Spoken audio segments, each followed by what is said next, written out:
चलो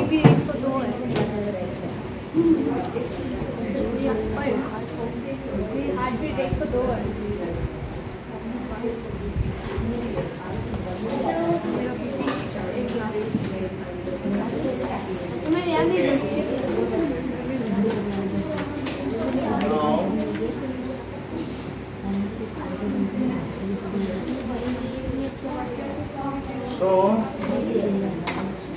why the demand of Indian indigo? Indian indigo की क्यों डिमांड थी? हाँ, Indian indigo was good. It is dark and shining color and it most of the world purchases Indian indigo. So India was major exporter of indigo. तो उस समय विश्व का 30% Indigo Bharat से ही जाता था। समझ में आया कि नहीं? तो इसका मतलब है कि मेजर एक्सपोर्टर हम ही थे। ये सब आपके इसमें लिखा हुआ है। अब देखिए, cloth dyers however preferred Indigo. तो हमने आपको बताया था एक वोड डाई है। वोड एक सिंथेटिक डाई है जो कि टेम्परेट क्लाइमेट में पता चलता था। वोड की स्पेलिंग मालूम है ना? हाँ, तो ये एक टेम्परेट क्लाइमेट की डाई है। और जबकि इंडिगो कहाँ की थी? दैट इज, बोलो जस्मिता, कहाँ की डाई थी? इंडिया ट्रॉपिकल क्लाइमेट की।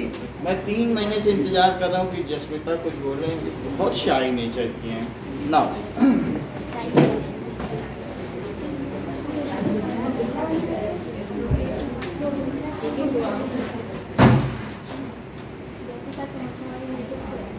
ठीक है। और इंडिगो कहाँ की, किस क्लाइमेट में होती थी बेटा? Tropical climate. उनको बोलने दिया करो। ठीक है। अब ये देखो, the French began cultivating indigo in Saint Domingo in Caribbean island. तो वो कैरिबियन आइलैंड में ये करते थे। कैरिबियन, हाँ। और इसके अलावा जो पुर्तगाली लोग थे, स्पेन के लोग, वो ब्राजील में, ये सब ट्रॉपिकल क्लाइमेट में हैं। तो सब इन लोगों ने अपनी अपनी कॉलोनी बना रखी थी। स्पेन वालों ने, फ्रांस वालों ने, तो कोई अफ्रीका में कर रहा है, तो कोई अमेरिका में कर रहा है। सबको ट्रॉपिकल रीजन मिल गए थे। लेकिन अब ब्रिटिश कहाँ करें? ब्रिटिश की कॉलोनी तो इंडिया में थे, तो इनको अब इंडिया में कंपेल करना था कि नहीं लोगों को कि अब इंडिगो उगाओ, क्योंकि हमारे कपड़े बाजार में बिक नहीं रहे हैं, उसका जो डाई अच्छा नहीं है। Now by the end of 18th century, demand for Indian indigo grew further. तो उस समय while the demand for indigo increased, its existing supply from West Indies and America collapsed for a variety of reasons. और उस समय जब भारत की Indigo बढ़ी तो अमेरिका की और अफ्रीका में इंडिगो का उत्पादन कम हो गया। क्यों कम हो गया? उसके अलग अलग रीजंस हैं, वो यहाँ नहीं बताया गया, लेकिन किसी न किसी वजह से कम हो गया और इंडिया में उसका उत्पादन जारी रहा। अब जरा देखो, उन दोनों में इक्वल था, बट इंडिया ज्यादा ले रहा था। From 1783 to 89, the production of indigo in world fell to half. तो ऐसा भी एक समय आया कि भारत में तो इंडिगो अच्छा होता रहा, लेकिन जो विश्व में नील का उत्पादन है वो आधा हो गया था, अलग अलग रीजंस की वजह से। तो इस तरीके से अब इंडिगो की डिमांड और बढ़ गई क्या, और इंडिगो की कीमत भी हाई हो जाएगी। जब दूसरी जगहों पे इंडिगो नहीं उत्पन्न हो पा रहा है, नहीं प्रोड्यूस हो पा रहा है, तो क्या होगा? यहाँ पर हाई हो जाएगी। और यहाँ के लोग परिश्रमी थे, देवर हार्ड वर्किंग, और ये जो टीडियस प्रोसेस है वो उसको कर पाते थे, जबकि दूसरे जगह के लोग रिलैक्स, वो मतलब थोड़ा रिलैक्स थे, उतना नहीं कर पाते थे। तो यहाँ नील का उत्पादन अच्छा होता था और यहाँ की नील बढ़िया होती थी, क्योंकि वो बहुत प्रोसेस से तैयार की जाती थी।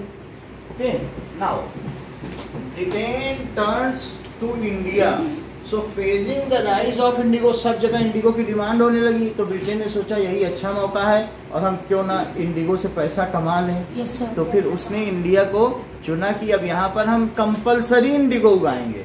इंडिगो उगाने के बाद बताओ बेटा जस्मिता, किस चीज का प्रोडक्शन नहीं हो पाता था? तो पहले ही लोग बोल रहे थे नहीं। अच्छा, इंडिगो, जब इंडिगो की जो रूट्स होती थी वो बहुत लंबी होती थी, उससे क्या होता था? सारे न्यूट्रिएंट्स ले लेती थी और वो जमीन इनफर्टाइल हो जाती थी, और इसकी वजह से दूसरी फसलें वहाँ पर नहीं हो पाती थी। तो इसलिए भी जो फार्मर्स थे वो अपनी फुल फील्ड पे इंडिगो उगाने के पक्ष में नहीं थे, क्योंकि फिर उनके खाने के लिए क्या होगा। तो वो सोचते थे कि 1/3 पे इंडिगो उगा देंगे अदर बाकी पे तो अपने घर के राइस और ये सब उगाना चाहिए, लेकिन हाँ सर जहाँ पे एक बार इंडिगो होगा उससे वहाँ वापस एक बार इंडिगो नहीं उगा सकते? इंडिगो उगा सकते हो, क्योंकि इंडिगो जमीन के अंदर बहुत नीचे तक जाती है रूट, और वो वहाँ से ले लेती है। जैसे नारियल की रूट होती है वो 3 कमरे नीचे तक जाती है, तो उसी तरीके से इंडिगो की भी बहुत डीप होती है।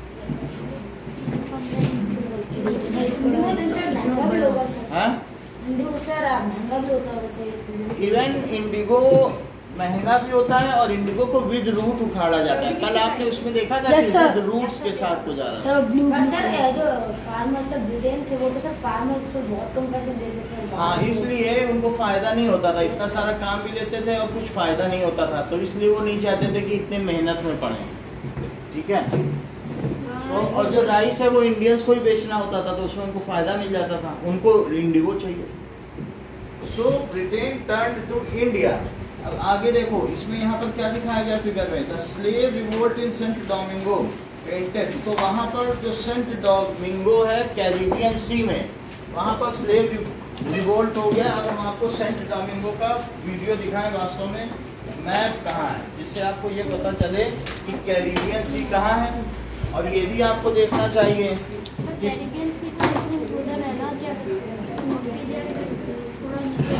हाँ। So let us see।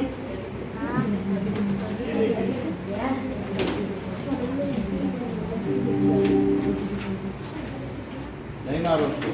क्या बोल रहा हूँ?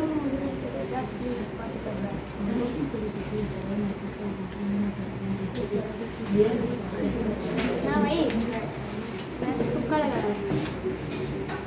चल now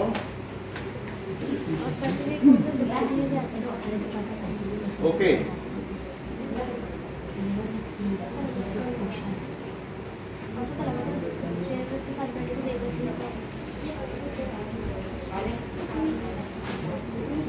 Saint Domingo in Caribbean C.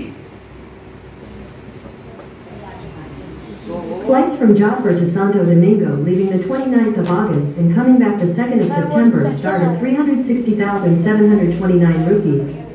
The shortest flight is about 42 hours and 40 minutes long. You can choose different travel dates on your screen. ये देखो, कैरिबियन सी में ये सेंट डोमिंगो दिखाया गया है, तो यहाँ पर कोलंबिया, वेनेजुएला है, और इससे पता चलता है कि ये कैरिबियन सी है, नॉर्थ और साउथ अमेरिका को जोड़ता है। बीच में कहाँ पर है ये सेंट डोमिंगो, यहीं पर, ठीक है, अटलांटिक ओशन है। So let us again see Saint Domingo in world map. तो आपको और अच्छा पता चल जाएगा कि वर्ल्ड मैप में आप देख रहे हैं सेंट डोमिंगो का, क्या आपको पता चल रहा है? यस वास्तव में sir north and south America, south Africa, north Africa के अफ्रीका नहीं है, अमेरिका। ठीक है। अब ये देखो, ये ट्रॉपिकल रीजन में पड़ता है। क्या आप लोगों को पता है ब्राजील कहाँ पड़ता है बेटा? आ जाओ, ट्रॉपिकल रीजन वो बताओ वैसे ही कहाँ? Sir south America. South America में, तो वो भी आप लोग देख लो। साउथ नीचे हो जाए, ब्राजील वर्ल्ड में नीचे पड़ता है, जैसे कि यस सर वो ये देखो। According to Wikipedia, Brazil, officially the Federative Republic of Brazil, is the largest country in South America and in Latin America. Sir वहाँ पे हो नीचे। आप लोग ये देखो, ब्राजील कहीं लिखा हुआ दिख रहा है? हाँ, दिख रहा है। नो सर नहीं दिख रहा। हो रहा है यार, कहाँ है? हो रहा क्या टीम को बस के दे। ये है ब्राजील, ये पूरा ब्राजील है, दिख रहा? तो ये पूरा ब्राजील का मैप, बहुत बड़ा है ब्राजील, ठीक है। तो यहाँ पर भी इंडिगो होता था, लेकिन आपको जो फिगर दिखाया गया उसमें क्या लिखा, बताओ बताओ। नहीं तो जस्मिता बता रही है फटाफट। हाँ बोलो जस्मिता, आप दिखाओ इस फिगर में क्या लिखा है? हाँ बोलो।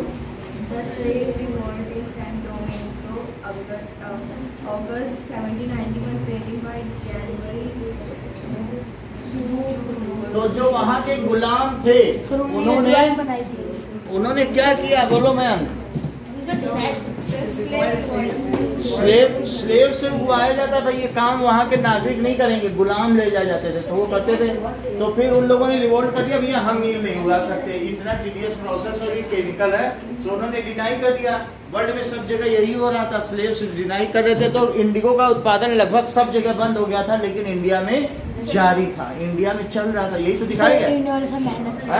और हमने कहा ये 8 घंटे तक ऐसे पैर और हाथ चलाना पड़ता है, और उससे हाथ पैर खराब हो जाते हैं।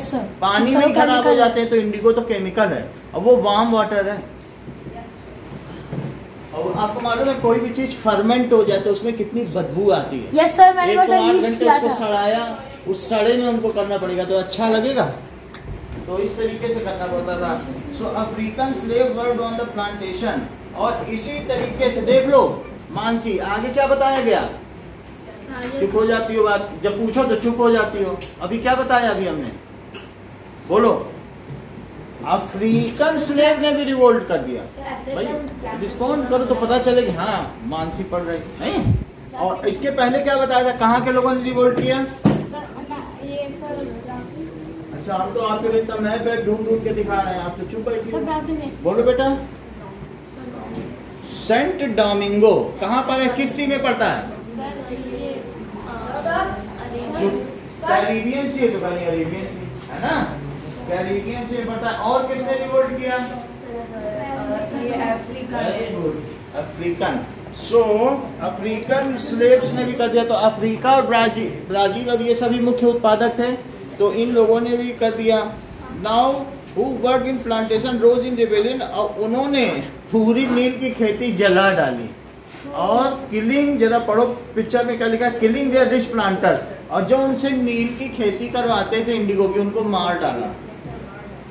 सो French abolished slavery in French colonies. These events led to collapse of France ने, लुई 16 था ना, उसके बाद आपको पता चला कि मैक्सिमिलियन रॉबेस्पियर आया। उन लोगों ने धीरे धीरे स्लेवरी खत्म कर दी, और नेपोलियन तक आते आते स्लेवरी तो पूरी तरीके से खत्म हो गई। फ्रांस में मतलब दूसरी जगह से गुलाम लाना और उनसे काम करना, फ्रांस ये थी। तो फ्रांस में धीरे धीरे स्लेवरी खत्म हो गई। अब जब स्लेवरी खत्म हो गई तो स्लेव इंडिगो पे काम क्यों करेंगे? फ्रांस भी इंडिगो नहीं उगा पाया, फ्रांस ने उगा पाया, स्पेन ने उगा पाया, यूरोपियन कंट्री है। स्पेन नीचे पड़ता है, ठीक है। तो अब जरा देखो ऐसी स्थिति में क्या हुआ, आगे कहा है फ्रॉम द लास्ट डिकेड। तो अब इन्होंने Bengal expanded rapidly and Bengal indigo came to dominate in world market. तो बंगाल के जो गवर्नर थे उन्होंने लोगों को वहां पर कंपेल किया कि तुम्हें इंडिगो उगानी, और थोड़े ही दिनों में बंगाल का जो इंडिगो है पूरे वर्ल्ड में टॉप पे आ गया। सो अब देखिए कि रैपिड जो इंडिगो कल्टीवेशन, और ये कब की बात है? हाँ, तो इस तरीके से in 1788, ठीक है। ग्रो मतलब ये grew rapidly and Bengal became top exporter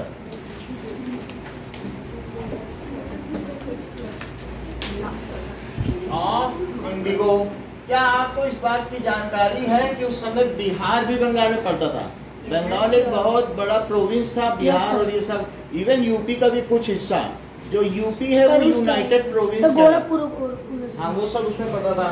तो वहीं पे चंपारण भी था। अब जरा देखो, so about 30% of the Indigo import होता था, और 1810 तक the proportion had gone up to 95%. So its export rose from 30%. अभी मैंने 30% कहा था थोड़ी देर पहले, वो 30% से 95% हो गया। Its export rose from 30% to 95%. 95% इतना तक वर्ल्ड में हो गया बाई 1810, ठीक है, बाई 1810 यानी यहाँ से कितने सालों में लगभग जो भी हो 12 साल और 10 22 ईयर्स में इतना हो गया। चलो, as the indigo trade grew, commercial agents and official begin investing in indigo proportion. तो सब लोग जानते हो जब इंडिगो का इतना वो हो रहा था तो लोगों ने नौकरी छोड़ दी ब्रिटिश वालों ने, और वो बोले हम भारत में जाएंगे और इंडिगो के प्लांटर्स बनेंगे। और सर पैसा यहाँ आ गए, बोले हमको प्लांटिंग करनी है इंडिगो। वहाँ से छोड़ के आ गए ब्रिटिश से, और फिर ब्रिटिश आए उनके पास पैसा नहीं था, और यहाँ पर कभी वो क्लाइव से मिले, बोले हमको इंडिगो बने। हाँ इनको पैसा दो, ये तो ब्रिटिश के हैं, दो इनको 2 लाख रुपए। अब पैसा भी मिलने लगा, लोन, सम्मान होता था ना, ब्रिटिश लोग ब्रिटिश का सम्मान करते थे, पैसा उनको लोन यहाँ मिलने लग गया। सब आपकी बुक में लिखा है कि तो नॉर्मल पीपल का भी करते हैं सम्मान, नॉर्मल पीपल जब ब्रिटिश का कोई भी आजा सामान होता तो उसको ऐसे ही लोन दे देते थे। अब बोले जाओ जमीन खरीदो और इंडिगो उगाओ, तो ऐसा करने लगे। तो इस तरीके से वहाँ के लोग छोड़ के आ गए। फिर उनको क्या कहा जाने लगा? प्लांटर्स। जो ब्रिटिश से आए उनको क्या कहा जाने लगा? प्लांटर्स। तो प्लांटर्स से आके फार्मर्स को फिर जब जमीन खरीद ली तो उनके अंडर में वहाँ के फार्मर्स होगा कि नहीं? तो ये चीज, प्लांटर्स जब नाम बोलूं तो समझो ब्रिटिश है। Yes sir. और अल्टीमेटली थोड़ी देर बाद मैं बोलूंगा कि जमींदार और फार्मर दोनों प्लांटर्स को मारने लग गए लाठियों से। क्यों? क्योंकि उन्होंने कहा हमें इंडिगो नहीं उगानी है, और प्लांटर्स ने कहा भाई मेरी खेती, तुमको तो इंडिगो ही उगाना पड़ेगा। ये चीज तो इसलिए, और वही आगे चलकर 5th चैप्टर में लीड होगा। जो इनके बीच की झड़प है ना, तो वो धीरे धीरे भारतीय Indian freedom, first freedom struggle एक है, उसी को कंक्लूड करेगा। अब ये वहां तक लीड करेगा। आप जरा देखो, तो इस तरीके से देखो, many British officials now started growing Indigo and became planters. Many British officials now, ठीक है, had taken loan। उन्होंने क्या किया? पहले लोन लिया, उसके बाद सर अपनी, और किससे लोन लिया? From company. Purchased land and sir grow indigo, became planters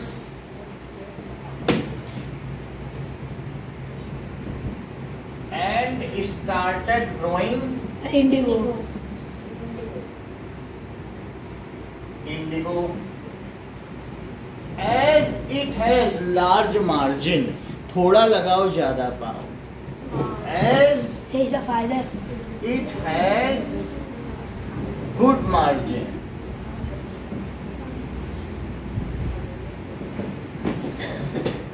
अब देखो, हाउ वाज इंडिगो कल्टीवेटेड। अब कल्टीवेट कैसे हुआ? How was Indigo cultivated. तो रेतवारी में कैसे हुआ? 2 सिस्टम इंडिगो के कल्टीवेशन के थे, एक निज था और एक रेत था। The planter produce Indigo in land that he directly controlled. तो जो प्लांटर्स थे, अगर उन्होंने, उनकी खुद की जमीन थी तो उसको कहते थे निज system. The land under planters was known as निज। और जो रियोत है, जैसे टीपू सुल्तान की जमीन थी, वो लोगों की अपनी अपनी थी, तो उसको रियोत कहते थे। रियोत्स वो लोग होते थे जो कल्टीवेटर्स होते थे, उन जमीनों को रियोत्स कहते थे ना। तो अब जरा देखो, the indigo was planted in nij system and in ryotwari system. बेटा बोलो निज क्या है? बोलो, वो हियरिंग एड लगा लो या आगे बैठा करो। हमने बताया ना कि सुनने में कच्ची हो तो उनको सुनाई नहीं पड़ता, पीछे से तुम कान ऐसे ऐसे करती हो। जब मैं बीच में देखता भी हूँ कि तुम्हें ध्यान से सुन, या मुझे तेज बोलना पड़ रहा है तो तुम्हें वो पता नहीं चल पाता क्या। या इनकी जगह बैठो और मुंह को हटा दें। हाँ बोलो बेटा, नीच क्या है? हाँ बोलो, बोलो नीच क्या है? खुद की जमीन का क्या मतलब है?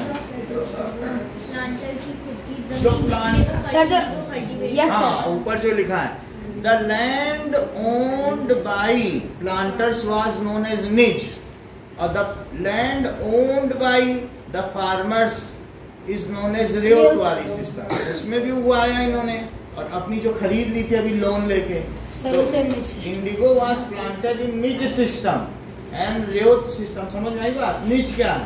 Sir Sir, the land which is owned by and planted. बोलो निज क्या है बेटा? सर हिंदी में Ayushi The land which was owned by planters and cultivated by slaves. सही है।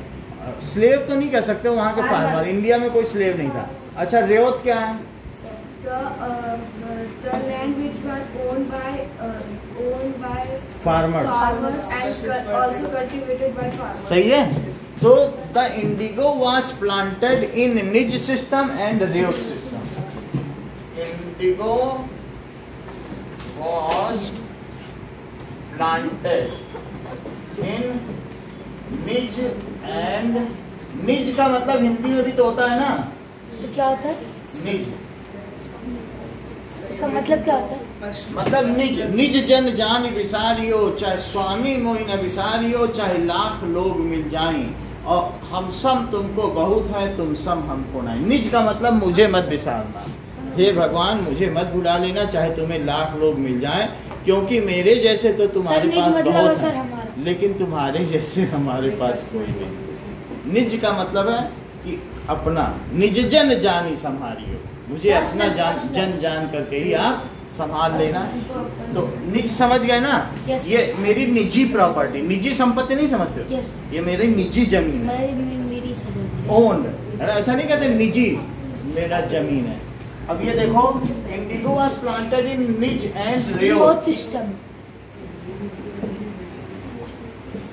सी निज land is that land which was owned by planters. निज land was the land owned by planters and Ryot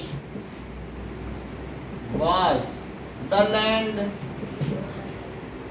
owned by farmers. अच्छा इतनी बात हो गई। अब देखो, now he either bought the land or rented it from zamindars. The problem with niche cultivation, अब अलग अलग बात आ रही है। niche cultivation में क्या हुआ कि the planters found it difficult to area under niche cultivation। planters सोचते थे जमीन बढ़ाओ तो जरा कुछ और होगा। Indigo could be cultivated only on fertile land and these were all already densely populated।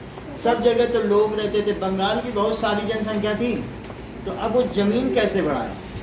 नहीं बढ़ा सकते थे, क्योंकि लोगों को वहाँ से क्या करना पड़ेगा, ये हटाना पड़ेगा। सर जो फार्मर्स है सर उन्हें लालच देकर उनकी जमीन ले लेते। तो इवैक्यूएट, हाँ बोलो। सर बंगाल में सर बांग्लादेश भूटान भी आते थे।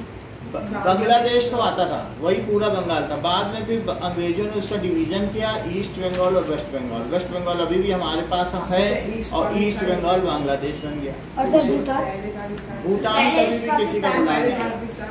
पहले सर पाकिस्तान। पाकिस्तान। अब ये देखो, फिर जब वहाँ पर बनर्जी जीत गए तो पाकिस्तान, जो वहाँ का पाकिस्तान था, उसने उनको बोला कि नहीं हम तुमको नहीं मानते हैं अपना प्रधानमंत्री, जबकि वो जीत गए थे। तो फिर वहाँ के लोगों ने विद्रोह कर दिया। ऐसे कैसे नहीं मानोगे? वहाँ के सब लोगों ने बनर्जी को, उन्हीं की बेटी अभी इस समय वो कौन है, वहाँ की प्रधानमंत्री कौन है, शेख हसीना है ना, वो उन्हीं की बेटी हैं। तो फिर उनको क्या किया, बोला तुम्हें प्रधानमंत्री नहीं मानते, और उनके परिवार के 17 लोगों को उनके घर पे मार डाला अगले दिन। लेकिन शेख हसीना लंदन में थी तो वो बच गई थी। फिर वो 17 साल बाद आई तो लोगों ने फिर उन्हें अपना वो चुना। भारत ने बांग्लादेश को अलग करने में मदद की। भारत ने अटैक किया था सर। नहीं, मतलब वहाँ के लोगों ने रिबेलियन किया और भारत के 75,000 सैनिक गए, बोले हम तुम्हारी मदद करेंगे, तुम आज़ाद हो जाओ।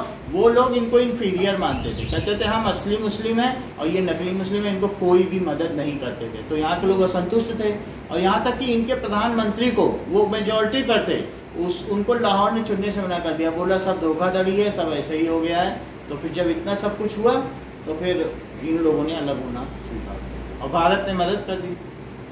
भारत में भी अटैक होता है। वास्तव में ये एक सरदर्द बन गया था। वहां से ये आते थे भारत के ऊपर से उड़ के आते थे। अब ऊपर से उड़ के आएंगे तो क्या गिराएंगे क्या नहीं गिराएंगे, ऐसे थोड़ी ना होता है। इंग्लिश पर्सन ने जहाँ जहाँ भी बंटवारे किए सब डिस्प्यूटेड है। अभी आप देखो इजराइल और फिलिस्तीन का झंझट अभी भी चल रहा है 60 साल। तो ऐसा बंटवारा करते थे कि कभी भी वो हल ही ना हो। जहाँ जहाँ से अंग्रेजों ने छोड़ा है और बंटवारा किया है वो कभी वो पूरा डिस्प्यूटेड ही है।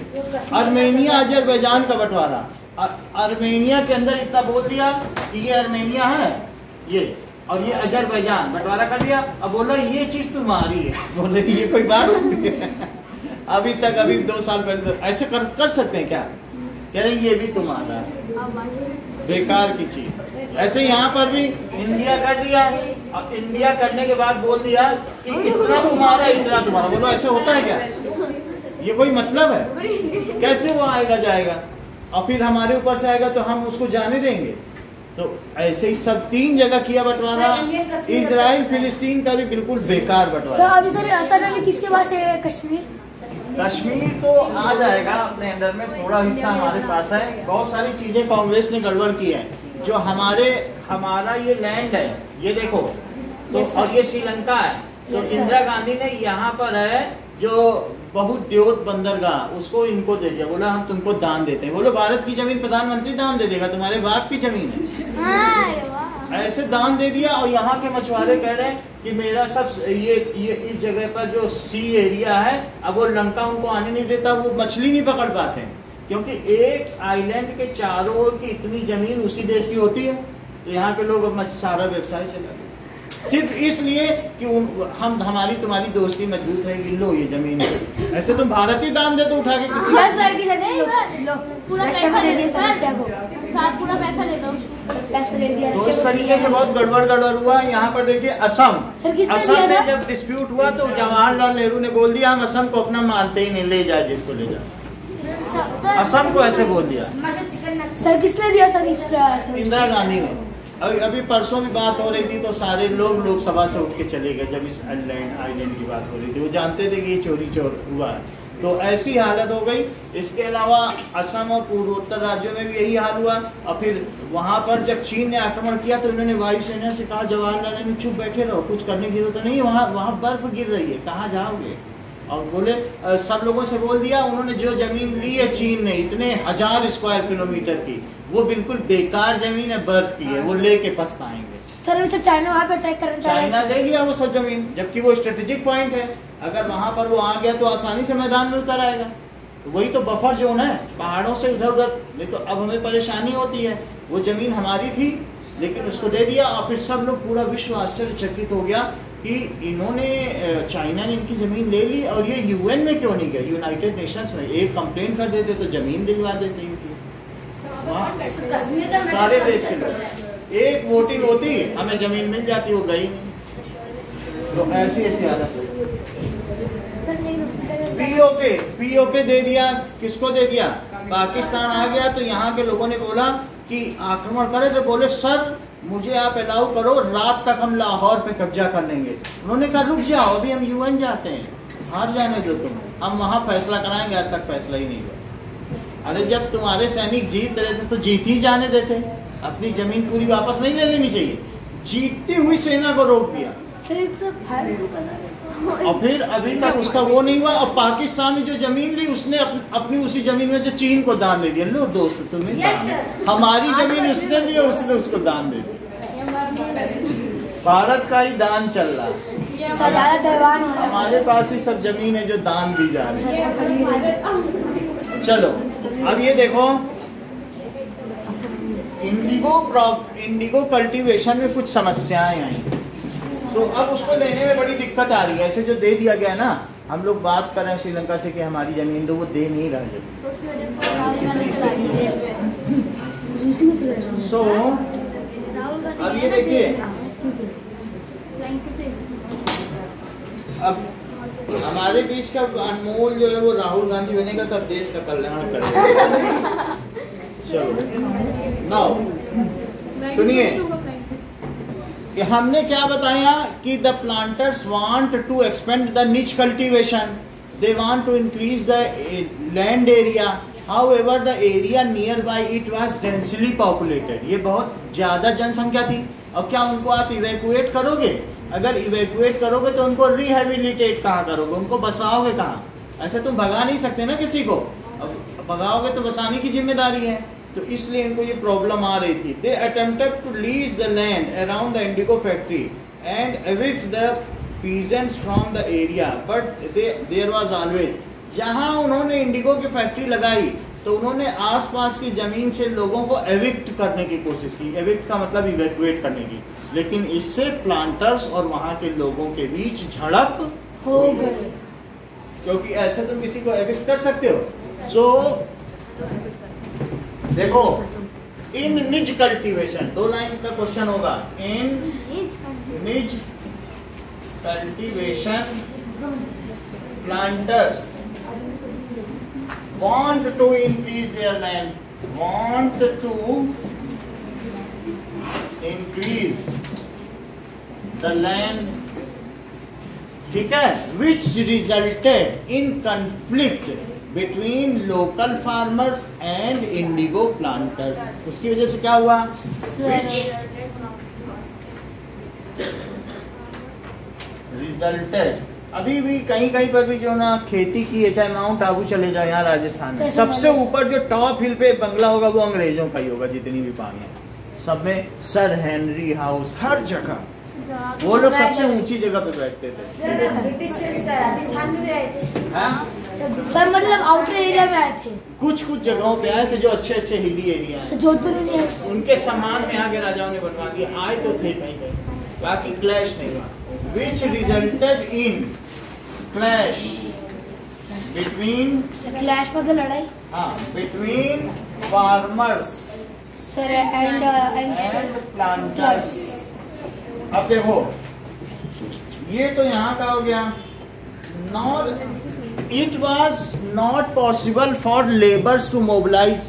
उन्होंने क्या किया कि अगर ये मेरी फैक्ट्री है तो उन्होंने कहा फैक्ट्री के पास हम लगवा दें, तो फैक्ट्री के पास अगर लगवा दें तो क्या होगा बताओ?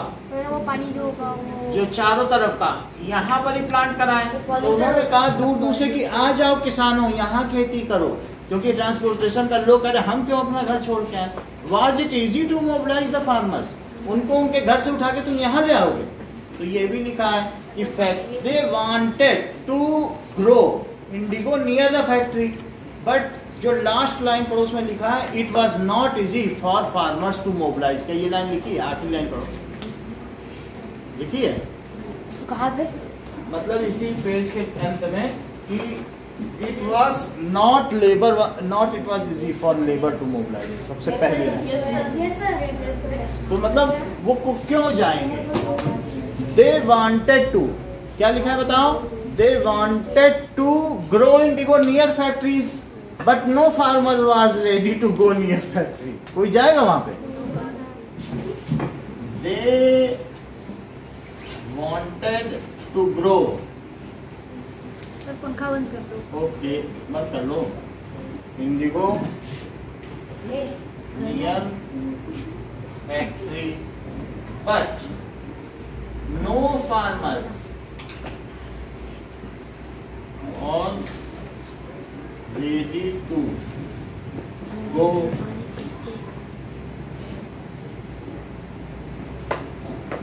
समझ में आ गई बात? अब देखो ये सारी प्रॉब्लम्स तो निज कल्टीवेशन के साथ हुई। अब हम बात करते हैं कि जो नील की खेती में अगर 1 एकड़ जमीन पर तुम्हें खेती करनी है तो 200 बुलक्स चाहिए, 200 बैल चाहिए और 200 प्लो चाहिए। इतने इम्प्लीमेंट्स कहाँ से आते? और भाई आप ये देखो, वो तो और अगर बड़े एरिया में करने तो और ज्यादा चाहिए। तो उन्होंने और उस जितना बीघा है उसका डबल चाहिए। हाँ, जितना बीघा है उसका डबल चाहिए। तो और उस समय लोग राइस की खेती करते थे, तो जिस समय प्लांटर्स को इसके लिए किसान चाहिए होते थे, लेबर्स, कोई आता नहीं था, क्योंकि सब उस समय धान उगा रहे हैं, सब क्या, और सारे इम्प्लीमेंट्स भी किस में लगे हैं? धान में। तो ना इनको इम्प्लीमेंट्स मिलते थे, ना लेबर्स मिलते थे, ना हल मिलते थे, ना बैल मिलते थे। ना फीड। समझ में आया? सीड का तो पता नहीं, सीड तो मिल जाएंगे, लेकिन 4 चीज नहीं मिलती थी। क्यों? क्योंकि वो किस समय का सीजन होता था, जिस समय नहीं होता था राइस प्रोडक्शन का।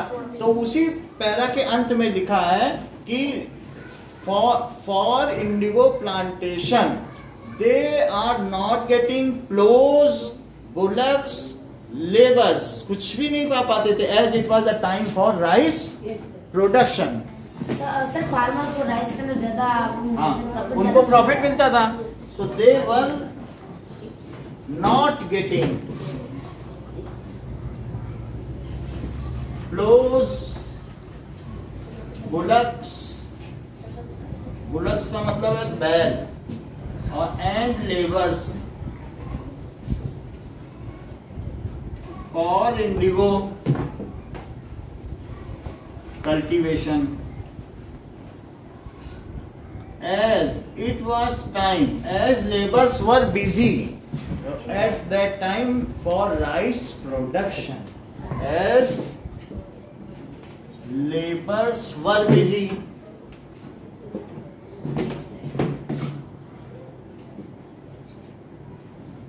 at that time for rice production.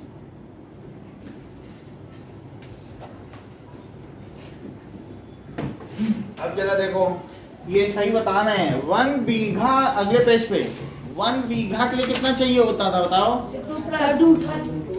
2000 plus. एक बैल में 2 हल लगते हैं, मालूम है कि नहीं?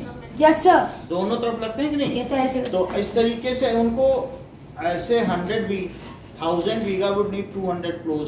तो इस तरीके से 2000 ploughs investing on purchase and maintenance of ploughs. ये अब एक जो प्लांटर है जिसने जमीन लोन पे लेके खरीदी, तो क्या वो 2000 वो हल खरीदेगा और इतने बैल?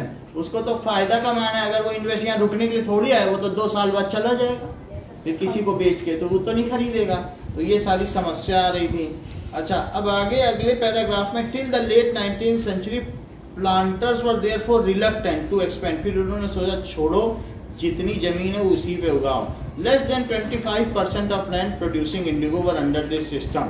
तो जितनी इंडिगो उगा रही थी 25% निज सिस्टम में थी और 75% रियोत सिस्टम। तो उन्होंने अपनी जमीन बढ़ाई नहीं। सो टोटल इंडिगो प्लांटेड में only 25% Indigo was planted in nij system.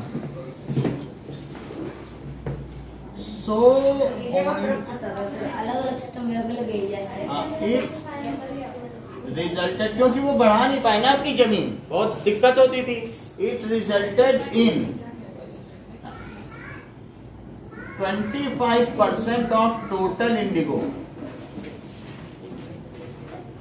Planted in nij system.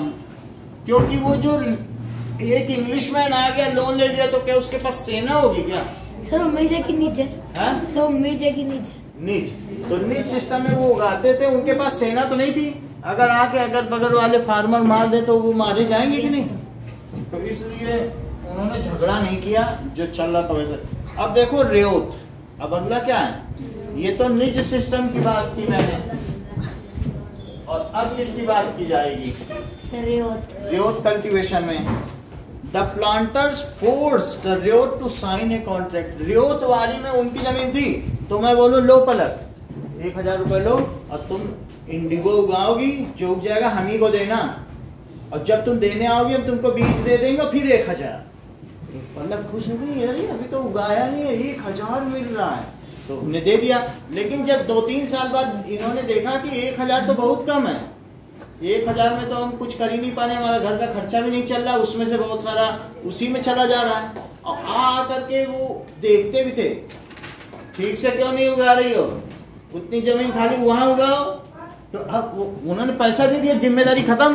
पलक ने सोचा उगे उगे ना उगे उगे, फिर से 1000 तो मिल ही जाएगा अगली बार। नहीं, वो बीच में आते थे, इतने घोड़ों को बेचते थे, कैवेलरी को, देखो ठीक से उगा रही कि नहीं, और 2 डंडा भी लगा के जाए। तो फिर इन्होंने क्या किया, अगले रियायतवारियों ने बोला हम जाएंगे नहीं लोन लेने, तो रियायतवारी सिस्टम भी फेल हुआ कि नहीं।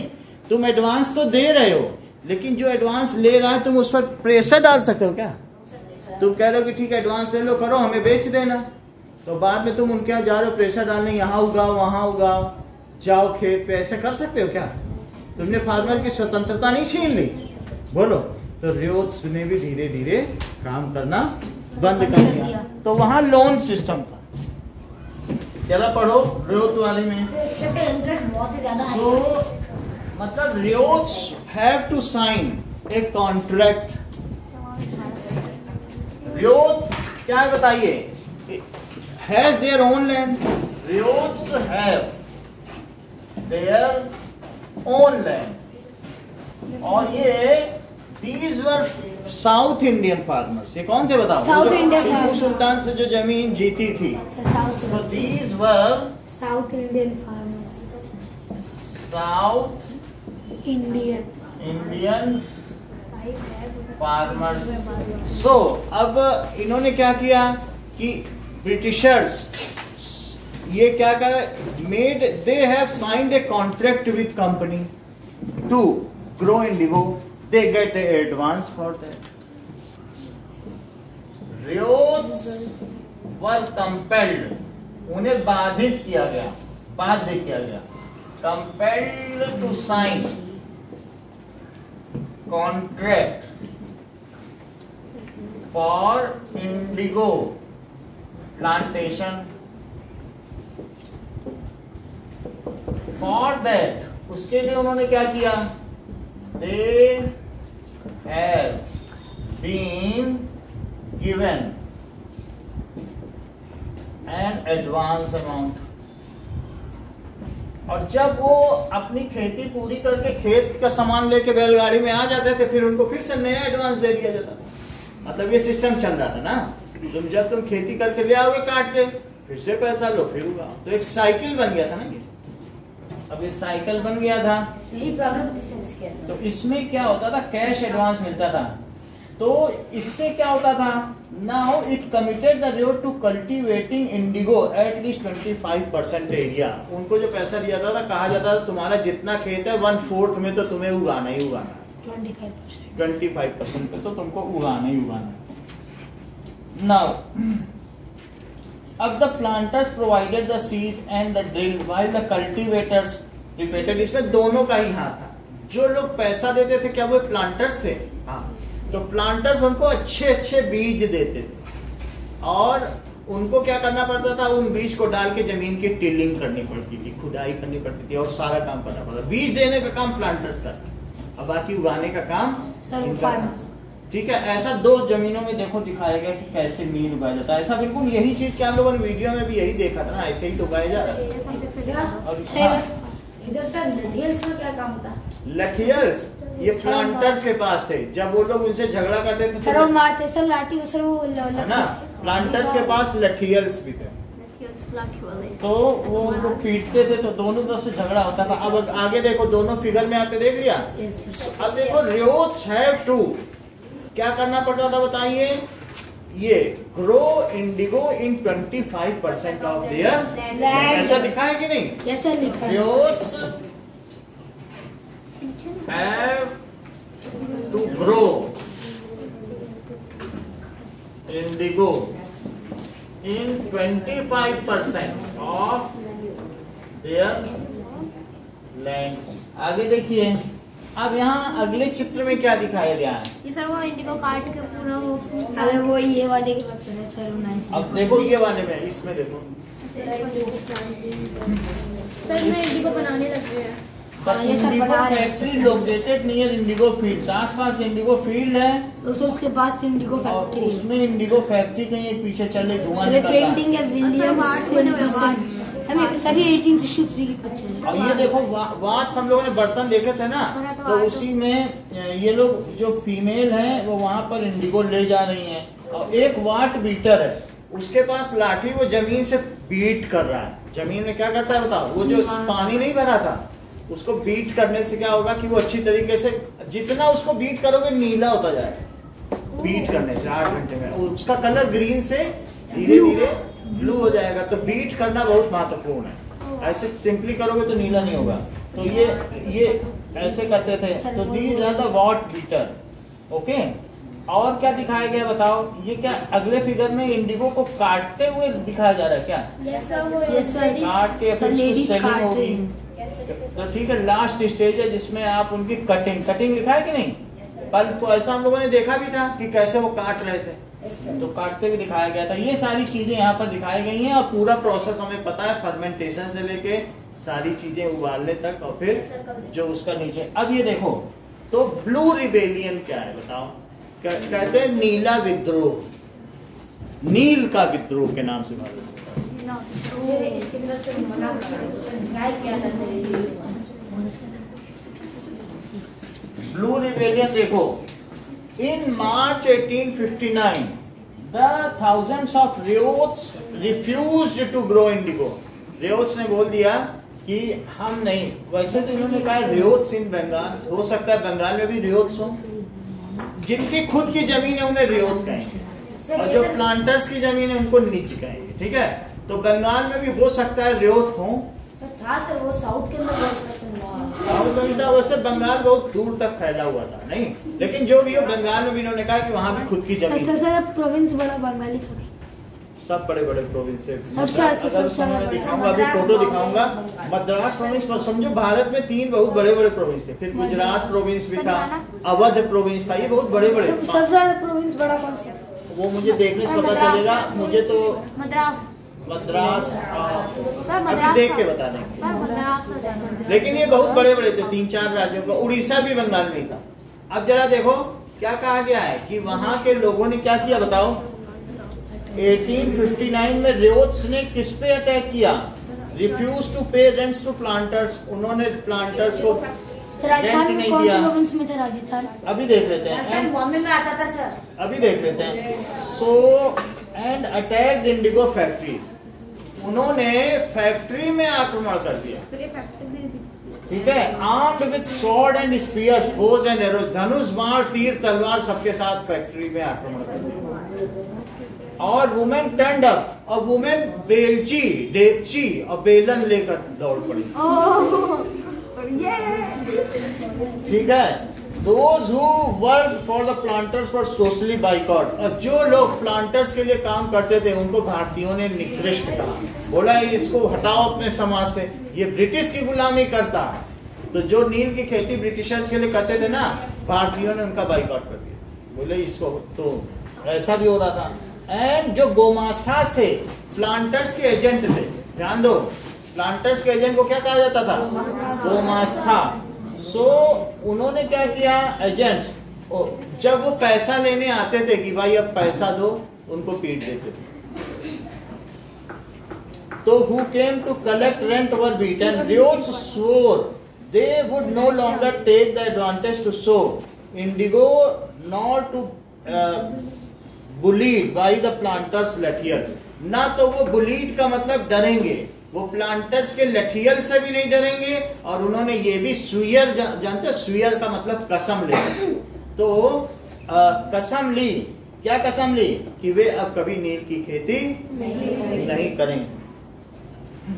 ओके, द लाठी wielding strong men maintained by the planters called लठियल्स, उन्हें लठियल्स कहा जाता। तो क्या हुआ? Blue rebellion. Riot attack on factories with Devshi Belan.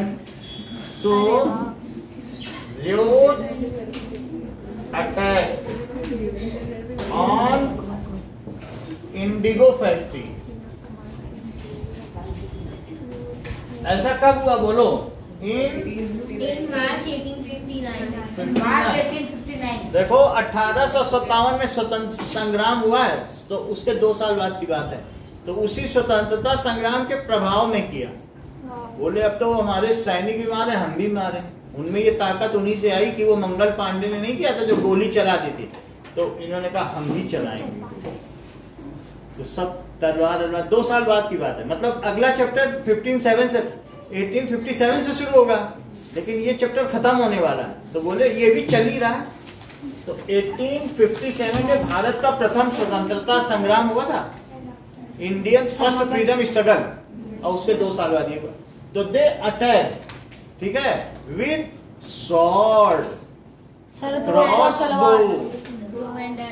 वो बो एंड एरो। क्रॉस उसमें से 3-4 तीर एक साथ चलते हैं। सो हाँ, सो ठीक है, on ryot attack with sword and spears का क्या मतलब होता है? सर वो क्या सर वो भाला फेंकने वाला होता है। वो सरकारी चेक कर लेंगे। और इसी तरीके के cross and bow, cross and bow से क्या। अब ये देखो, they also now not fearing with lathiyals of planters. Gomasta क्या होता है बोलो जस्मिता? वो प्लांटर्स के एजेंट्स। बहुत अच्छा। और वो क्या करते थे? तुम तो बहुत अच्छी बात बताती हो। सर वो रेंट कलेक्ट करते हैं। अच्छा बताया, तो पूरा सुन रही है। So they also had beaten gomastas, the agent of planters, who came to village collecting rents. They also beaten gomastas, that is ये agents of planters came to collect rent. कभी कभी क्या होता था ना, प्लांटर्स अपनी जमीन रेंट पे दे देते थे, बटाई पे, कहते थे खेत बटाई पे दे दिया, तो वो पैसा देता था, फिर उसमें नेगोशिएट करता था। तो ऐसे यहाँ भी कई लोग हैं एयरफोर्स में, उन्होंने अपने खेत गांव में बटाई पे दे रखे हैं, है ना। ये देखो,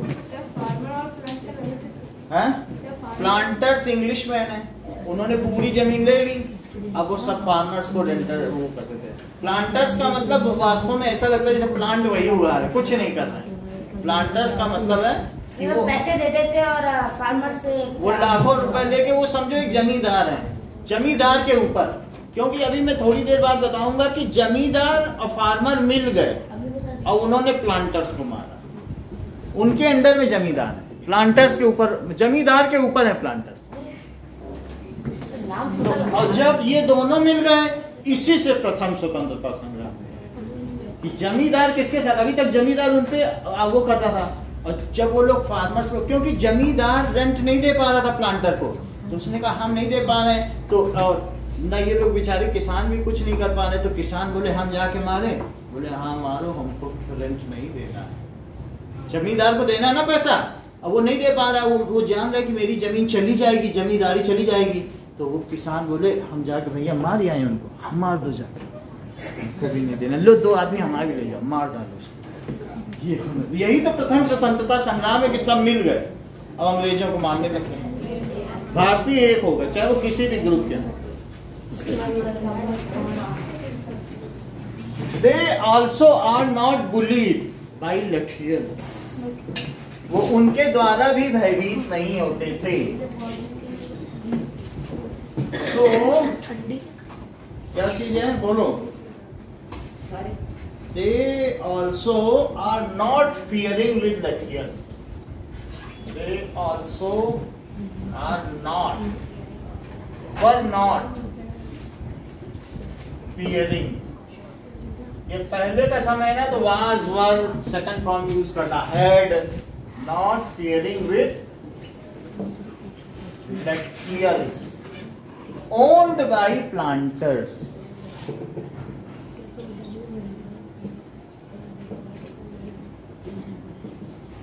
ऐसे बहुत सारे प्लांटर्स के घर भी जलाए गए। अच्छा, अब लोकल जमींदार नाउ इन्होंने क्या किया, supported ryots to beat planters. Local zamindar ने क्या किया, लोकल जमींदार सपोर्टेड प्लांटर्स, सपोर्टेड फार्मर्स या रियोट्स टू बीट, किसको बीट करना, प्लांटर्स। ये चीज अब देखो, एक बात मैं तुम्हें समझा दूं, जो प्लांटर्स थे प्लांटर सब जगह थे, लेकिन जो साउथ के थे तो उनके पास जमीन नहीं थी। जमीन तो जमींदार के पास थी ना। Yes sir. साउथ में तो प्लांटर्स कहते थे भैया हमसे पैसे ले लो, वो बैंक थे, पैसे ले लो, खेती करो और हमको खेती दे दो। उनको जमीन उन्होंने कभी ली ही नहीं, पैसे खूब थे, लेकिन वो कहते थे हमसे पैसे लो, कॉन्ट्रैक्ट साइन करो और खेती करके दो। बोले यही बात थी। तो क्या जो रियोत सिस्टम था उसमें जमींदारी प्रथा थी, क्योंकि जो तुम उगाओगे उसका 1% जमींदार को देना पड़ेगा।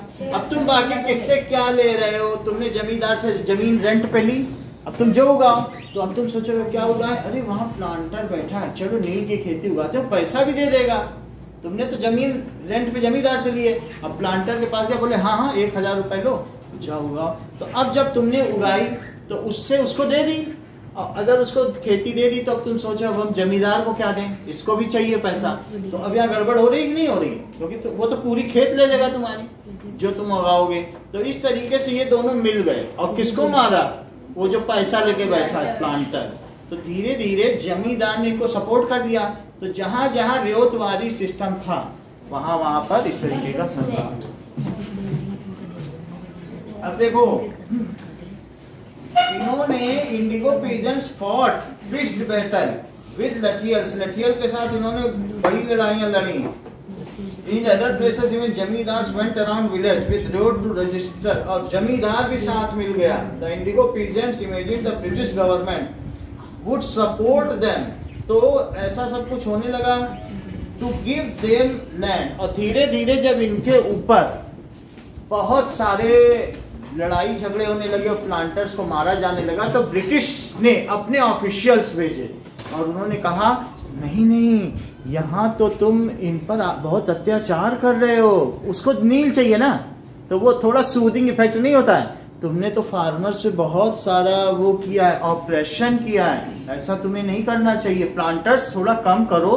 तो इन्होंने सोचा ब्रिटिश ने हमको बोला है कि हमारे खिलाफ अत्याचार, और मारो इनको। ब्रिटिशर्स तो वो सोचते थे कि हमारी नील की खेती होती रहे, तो वो थोड़ा सा जैसे नहीं होता, अरे बहुत अच्छा है, इसको भी शांत करो, बहुत अच्छा। तो यहाँ के भारतीयों ने इसे दूसरे अर्थों में लिया। वो सोच रहे थे कि ब्रिटिशर्स हमें सपोर्ट करके गए और हमने अच्छा काम किया, प्लांटर्स को मार के अब और मारो। ये आखिरी लाइन इसमें लिखी है कि Britishers in Indigo peasants imagine the British government would support them. यहाँ लिखा है कि उन्होंने ये सोचा कि हमें ब्रिटिश गवर्नमेंट सपोर्ट कर रही। लास्ट वाली लाइन पढ़ो। यस सर, ये इधर है, लिखा हुआ है कि वो सपोर्ट कर रही है। After the revolt of 1857 the British government was particularly worried about the possibility of another popular rebellion. उसके बाद वो सोच रही थी, ये कब की बात है 59, तो वो लोग सोच रहे थे कि अगर हम इन्हें ऐसे नहीं करेंगे तो कहीं एक और स्वतंत्रता संग्राम 59 का ना हो जाए। तो वो वहां आकर के समझा बुझा के चले गए। लेकिन ये लोग तो सोचने लगे कि ब्रिटिश भी मेरा सपोर्ट कर, क्योंकि अभी अभी ताजा स्वतंत्रता संग्राम 2 साल पहले हुआ था। तो सोच रहे थे कहीं ये भी ना कर दें, सारे फार्मर मिलके, फार्मर तो बहुत ज्यादा है, तो उसमें तो सैनिकों ने किया था, सैनिक तो कम होते हैं और फार्मर ज्यादा होते हैं, तो हम हाथ से धो बैठेंगे जो हमें मिलता है यहाँ सामान। अब ये देखिए नाउ, इसके बाद जरा अगली लाइन पढ़ो, वो और अच्छी है। When the news spread of A simmering revolt of Indigo district, तो ये नील का जो नील की खेती का संग्राम हुआ, तो lieutenant governor toured the region. 1859 में लेफ्टिनेंट गवर्नर आया। Ryot saw the tour of a sign of government sympathy for their plight, और फिर गवर्नमेंट ने उनके पीछे दया दिखाई कि तुम्हारे साथ तो बड़ा बुरा हो रहा है नील की खेती, उनको सिंपैथी दिखाई। When in Barasat, the magistrate Ashley Eden issued a notice stating that riots would not be compelled, और बारासात में वहां पर मजिस्ट्रेट ने कहा कि उन्हें कंपेल नहीं किया जाना चाहिए कि वे नील की खेती करें। हाँ सर, बारासात क्या है? बारासात कोई जगह का नाम होगा। When in बारासात का मजिस्ट्रेट, एक जगह है, ठीक है कि नहीं? हाँ क्या देखो, when the news spread of a simmering revolt, धीरे धीरे सुलगती हुई रिवोल्ट, चिंगारी, सिमरिंग, जैसे कभी अगरबत्ती सिमरिंग करती है तो सुलगती हुई चिंगारी के बारे में पता चला। तो अब किसने बताओ टूर किया? लेफ्टिनेंट गवर्नर ने ये टूर किया, देखा और उन्होंने दे हैव शोन सिंपैथी। और 12/7 के किसने ये इशू किया कि इनके खिलाफ अब कंपेल न किया जाए? बोलो। 12/7 के मैजिस्ट्रेट ने, magistrate of 12/7 issued a notice not to compel farmers to plant indigo। 12/7 के जिलाधिकारी ने ये सूचना जारी कर दी कि यहाँ के किसानों को नील की खेती के लिए बाध्य न किया जाए। सर जिला साहब मतलब magistrate, magistrate, district magistrate, DM, है ना। अब ये देखो, Queen Victoria has declared that indigo need not to be sown. और रानी ने कह दिया, क्वीन एलिजाबेथ, कि कुछ अब भारत में नील नहीं उगाई जाएगी। सो Eden was trying to placate the pleasant and control the explosive situation। और एडन यहाँ पर और क्या दिखाया गया कि एस्ले एडन ने नोटिस जारी किया था कि नहीं, एस्ले एडन, कि उनको कंपेल न किया जाए। जैसे मैं अभी अनमोल को डांट दूं और बाद में कहूं प्लकेट, मेरा बच्चा कितना अच्छा बच्चा, इसको कहते हैं प्लकेटिंग, सूदिंग। पहले तुम्हारी मम्मी तुम्हें डांट दे, फिर क्या बिटिया जलेबी खाओगी, अच्छा दही ला के देते हैं, उसको कहते हैं प्लकेट, मतलब कंपेंसेट। तो अब किसानों पर तुमने अत्याचार किए और फिर तुम उनको प्लकेट कर रहे हो, तो वो जो एस्ले एडन है उसने प्लकेट किया फार्मर्स को, जिससे कि एक रिवोल्ट ना हो जाए। बोलो बात समझ में आई कि नहीं? तो उसलिए उसको प्लकेट किया, no now no indigo will be planted. समझ में आ गई बात? तो प्लकेट का मतलब उनको थोड़ा सा सर मतलब वो समझाना या जस्ट लाइक सर मतलब अपने सर मतलब उनको मैनिपुलेट कर देना। मैनिपुलेट कर दिया। So as the rebellion spread, intellects from Calcutta rushed to indigo district, they wrote the misery of ryots. जैसे जैसे ये रिबेलियन, लोगों में आक्रोश बढ़ता गया, कलकत्ता में बहुत विद्वान लोग बैठे थे, उन्होंने इसके ऊपर लेख लिखे कि नील की खेती में ये हो रहा है, वो हो रहा है, तो ऐसे करके उन्होंने सब बातें बताई। And horrors of indigo system, ये कितना कष्टदायी है indigo. Worried by the rebellion the government got in the military to protect the planters from assault. धीरे धीरे प्लांटर्स पे हमले होने लगे, तो लोग गवर्नमेंट ने उनको सुरक्षा दी, बोले कम से कम हमारे अंग्रेज आदमी मारे तो न जाए, उनको प्रोटेक्शन दे दिया। The commission held the planters guilty, और जो वहां पर ब्रिटिश में कमीशन बैठा उसने बोला ये प्लांटर्स ही गिल्टी है, ये अंग्रेज ही गिल्टी है। और criticise them for coercive method, और ये भी बताया कि उन्होंने जो मेथड इस्तेमाल किया है वो बहुत भद्दा तरीका है, ठीक है, क्रूर तरीका है। It declared that indigo production was not profitable for ryots. उन्होंने कहा तुम्हारे इस इंडिगो प्रोडक्शन से रियोज को फायदा नहीं पहुंचा है, तो इसलिए और उन्होंने कहा कि रियोज को चाहिए कि वो अपना एग्जिस्टिंग कॉन्ट्रैक्ट पूरा करें और इससे बाहर निकल जाए। बोला जो हो रहा है वो तो पूरा कर लो, तुमको पैसा दिया गया है तो पूरा कर लो। After this revolt indigo production collapsed in Bengal, इसके बाद नील की खेती बंद हो गई। And but the planters now shifted their operation in Bengal, लेकिन प्लांटर्स ने कहा बंगाल में बंद हो गई, चलो बिहार चल के नील की खेती करो। बिहार पहुंच गए नील की खेती करने, उनको तो पैसा चाहिए, तो नए लोगों को with the discovery of synthetic die, बाद में फिर सिंथेटिक डाई बनने लगी, अब नील की जरूरत भी नहीं रह गई। इसका आविष्कार किसने किया था? अब ये देखना पड़ेगा। But yet they manage to expand production, लेकिन फिर भी ये बिहार में नील की खेती करवाते रहे। When Mahatma Gandhi return from south Africa, तो वो चंपारण गए और उन्होंने नील की खेती के किसानों की दयनीय दशा देखी और फिर वहां पर चंपारण में एक आंदोलन किया। बिहार में चंपारण में आंदोलन किया और वहां के लोगों से बताया कि mark the beginning of movement against Indigo planters. तो उन्होंने अंग्रेजों के खिलाफ वहां से सत्याग्रह अभियान बाद में छोड़ा 1917। वो तो बहुत आगे की बात है ना, काम अभी 1857 में है, लेकिन बहुत 60 सालों के बाद महात्मा गांधी 1915 में तो भारत ही आए थे। ठीक है, now let us start it's questions.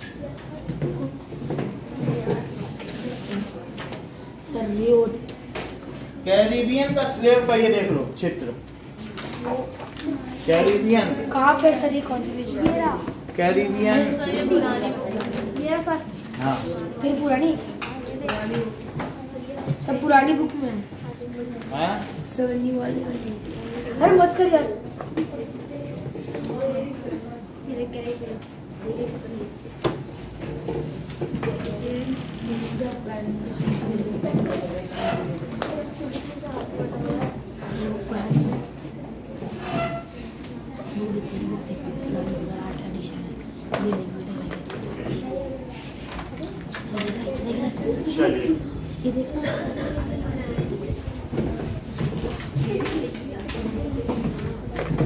Now sir magic following उसके बाद से filling and sir let's discuss chapter 3 history class 8 solution.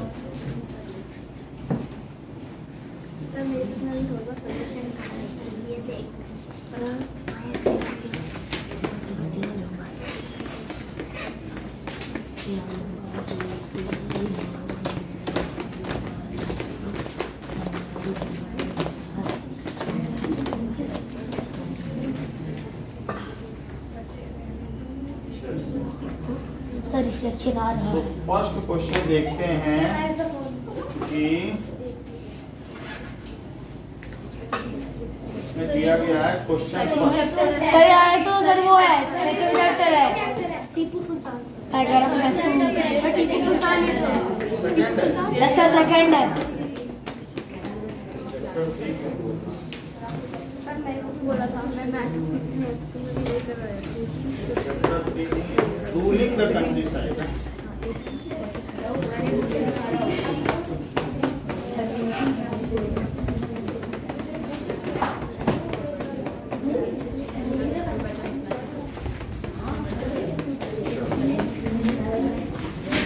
Sir reflection match the following. Sir road sir continuation और रोड लैंड लैंड ये है कल नहीं वो है कंटिन्यूएशन तो ये है PAS तो रियोत क्या चीज होती है? और सर महल विलेज होता है group of villages. Mahal village है। सर लीजिए कल्टीवेशन और plants on land.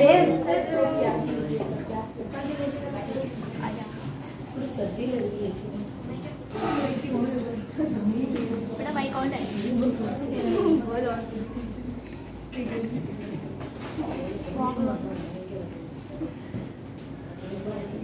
Okay now देखो कितना ये गड़बड़ कर दिया। तुम लोग हिला देते तो सही भी कर दिया करो ना, ऐसे हंसने से क्या। सही तो शौर्य ने पूरा ऐसे कर दिया। अरे करने से क्या, उसको ठीक कर दो या हमें बता दो, पूरा वीडियो खराब हो जाता है। वो तो YouTube में जाता है ना, तो आप बैठे हो तो जिम्मेदारी है। हिल जाने की कोई बात नहीं, लेकिन ठीक कर सकते हो या हमें बता दो सर हिल गया, इतना तो कर सकते हो, तो ठीक हो जाए। पैर तो लग ही सकता है। रियोत क्या है? महल विलेज। अच्छा महल का महल विलेज। नीचे कल्टीवेशन और प्लांट्स ऑन लैंड। नीचे क्या? सर कल्टीवेशन और प्लांटर्स ऑन लैंड। ठीक है, cultivation on planters On land। नीचे में प्लांटर्स की जमीन है, देखो पढ़ो। Cultivation on planters land. Planters अंग्रेज होते थे, बात समझ आई? सर अंग्रेजी का सी।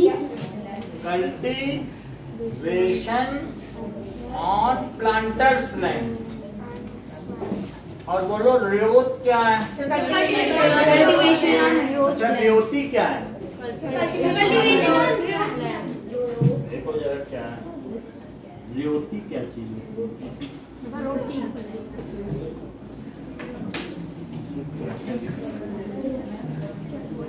So Ryoti cultivation on Ryot's land. Revati का मतलब है वो बस उगाना। रेवती जैसे रेवत अगर कुछ कर रहा है, जैसे खेत है तो खेती, रेवत है तो रेवती। समझ आई? खेत में खेती करेंगे और किसान को खेतीहर कहेंगे। और रियोत को रियोती वाली। तो cultivation on ryot's land. Ryot तो फार्मर होता है। अगला क्वेश्चन देखो। So that is fill in the blank. देखिए कि governor of board in Europe तो saw indigo is a crop which is provide competition to their earnings। तो ग्रोवर्स ऑफ बोर्ड, जो बोर्ड उगाते थे, उन्होंने क्या देखा बोलो, इन्हें कौन प्रॉफिट दे सकता है? Indigo is the crop which would give them profit. वो उन्हें क्या देगी? Profit.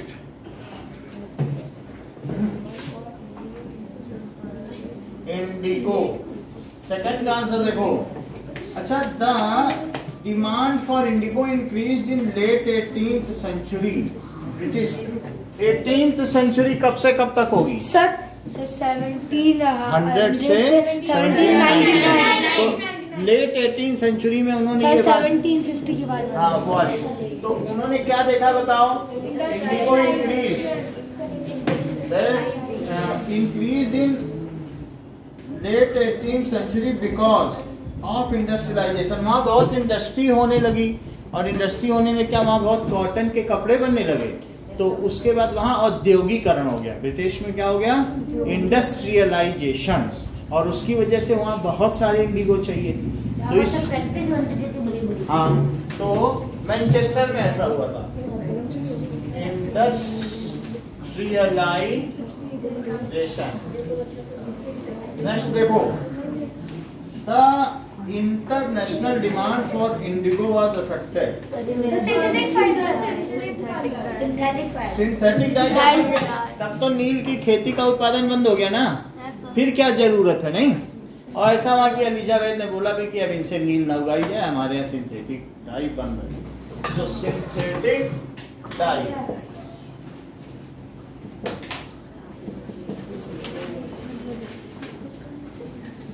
Now, next is the Champaran movement was मतलब वो अंग्रेजों के खिलाफ था कि भारतीयों के? है ना। तो चंपारण के जो भारतीय लोगों ने, किसानों ने मूवमेंट किया, वो प्लांटर्स के खिलाफ। Indigo planters. नेक्स्ट क्वेश्चन देखिए, question number 3, describe the main feature of permanent settlement. So permanent settlement से क्या समझते हो? क्या चीज होती है परमानेंट सेटलमेंट? रुक जाइए, बता रहे। सर मतलब लोग सब परमानेंटली रहते हैं वहाँ। कितना अच्छा नहीं? बिल्कुल, ये दम्भ ही है, इसने सिद्ध कर दिया फिर से। सर जमींदार परमानेंट टैक्स कलेक्ट करते हैं फार्मर से, और या जो वहाँ पे रहते हैं। कितने दिन से नहीं आ रहे? हाँ बोलो बेटा। सर परमानेंट सेटलमेंट मतलब सर वो लोग जब भी कोई चीज बेचते हैं, उसका जो टैक्स होता है परमानेंटली रह ले 2-3 साल तक, नहीं 200 साल तक। अगर क्रॉप प्रोडक्शन ज्यादा होगा तो भी उतना ही टैक्स रहेगा, कम होगा तो भी। हाँ यही है ना। बड़े बड़े राजा और इससे छोटे राजा जमींदार बना दिया जाता था, और सर उनको सर जमींदार बनाया जाता था। उन्हें बोला जाता था कि आपको एक फिक्स्ड अमाउंट ऑफ टैक्स आपको ना लेना है, तो फिर इसके अंदर सर हाँ आयुषी, ताल्लुकदार को क्या बना दिया जाता था? जमींदार, यही इसमें होता है। Now main features of permanent settlement.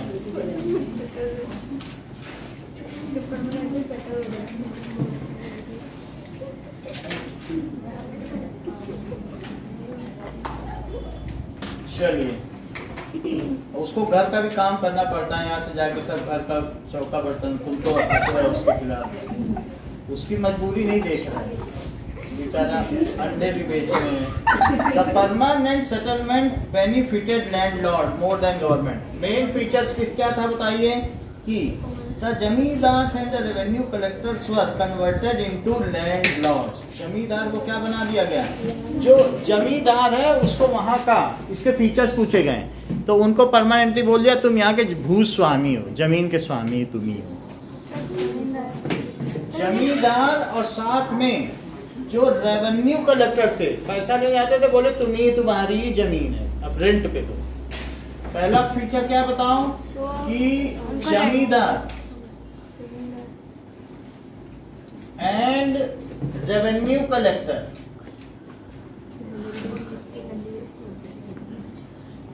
जो रेवेन्यू कलेक्टर से वर मेड लैंडलॉर्ड्स, उनको जमीन दे दी। लेकिन कभी कभी तो जमींदार का प्रॉफिट हो जाता था ना परमानेंट सेटलमेंट से। हाँ हो जाता था, फिर वो रेंट देते, रेंट पे जमीन देते थे। दूसरी चीज देखो, ठीक है, ये were not only to act as agent of government in collecting land revenue from the youth, but also became the owners of entire land under their zamindari.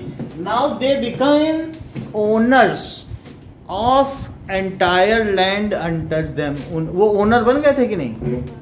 Now owner बन गए, उनके ऊपर जमीन उनकी। they became owners of entire land. Zamindari प्रथा में तो जमींदार कलेक्ट करता था टैक्स, लेकिन इन्होंने तो उसे ओनर बना दिया था। So owners of entire land and now were agent of British government.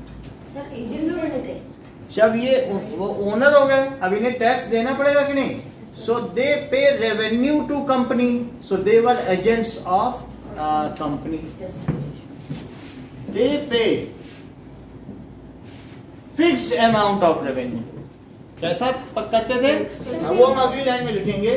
They pay revenue to company and acted as, और कैसे एक्टिंग की?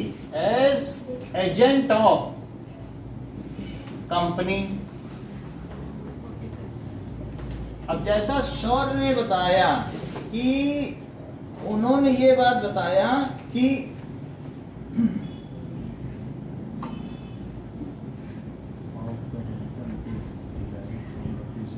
तीसरी बात, जितना वो पैसा कमाएंगे, मान लो उन्होंने 11 रुपए कमाया तो 10 रुपए कंपनी को दे देंगे, 10/11 का।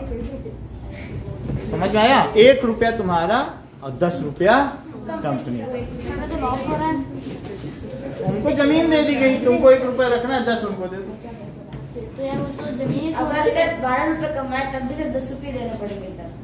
यही है जमींदार। देखो अब जमींदार को क्या करना पड़ेगा? जितना भी कमाया उसका 10/11 कर लो, उतना देना पड़ेगा। अगर 100 रुपए कमाया है तो 10/11 ऑफ 100 कर लो। 100 से क्या आएगा? 109 या 99, तो फिर कितना हुआ? 11 से क्या होगा? 9 या 99, तो 90 रुपए दे दो, 10 अपनी जेब में रखो। सर फिर तो यार लॉस कर, फिर वो तो सर जमीन ही छोड़ देगा। क्यों जोड़ देगा? तुमको फ्री में जमीन दे दी गई, तब भी 10 रुपए मिल रहा है तुमको, तुम क्यों छोड़ोगे? सिर्फ परसेंटेज लेते थे, फिर एक अमाउंट लेते थे। 10/11 टाइम्स जितना कमाओगे 10/11। 99 रुपए मिले तुमको, तो 99 में तुमको 10/11 करो, 90 रुपए दे दो, 9 रुपए तुम्हारे। 90 रुपए हो गए, तो 9 तुम्हारे हुए कि नहीं? 90 उनको दे दिया, 9 अपनी जेब में रखो।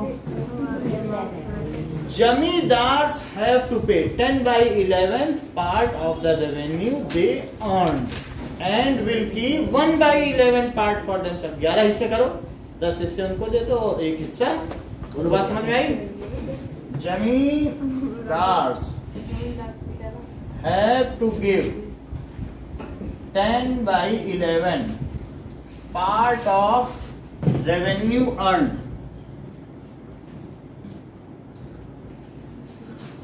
to company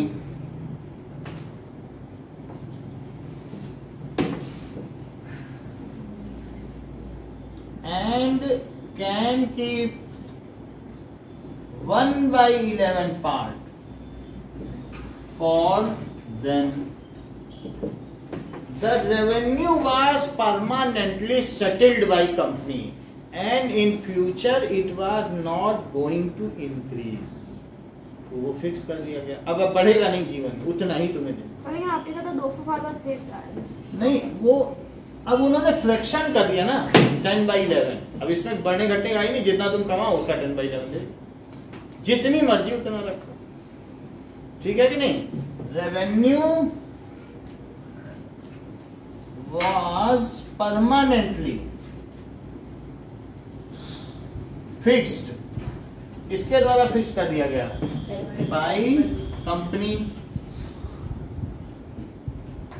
and was not going to increase in future.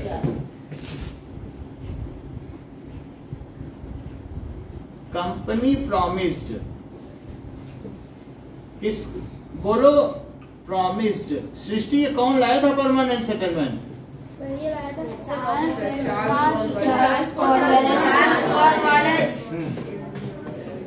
ठीक है. So promised not to increase it in future. अब देखिए, right of ownership was made transferable if जो जमींदार थे failed to pay revenue, then the land is transferable. It is auctioned to somebody else. If zamindar failed to pay revenue, then land is taken from it, taken from him, and auctioned. Auctioned का मतलब जानते हो कोई? सही है. Auctioned to someone else. और किसी और को दे दी जाती थी.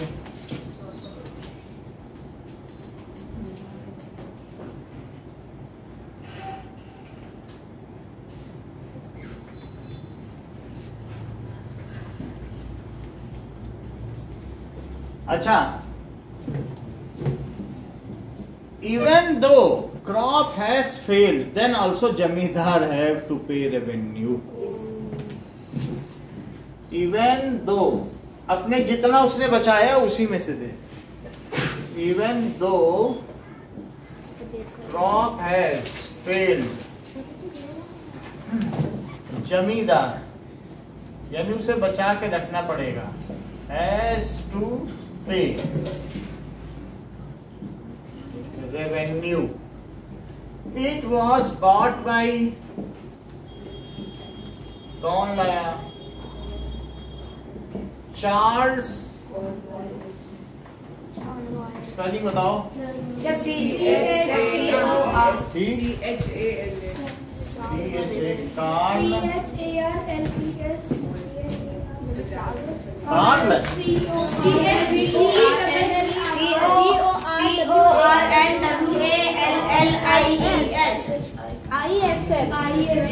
मैंने क्या बोला? Charles Cornwallis. ठीक है. Bought by this. और कब किया? इन 1793. इसी क्वेश्चन को करके दिखाओ. थर्ड नहीं थर्ड वाला.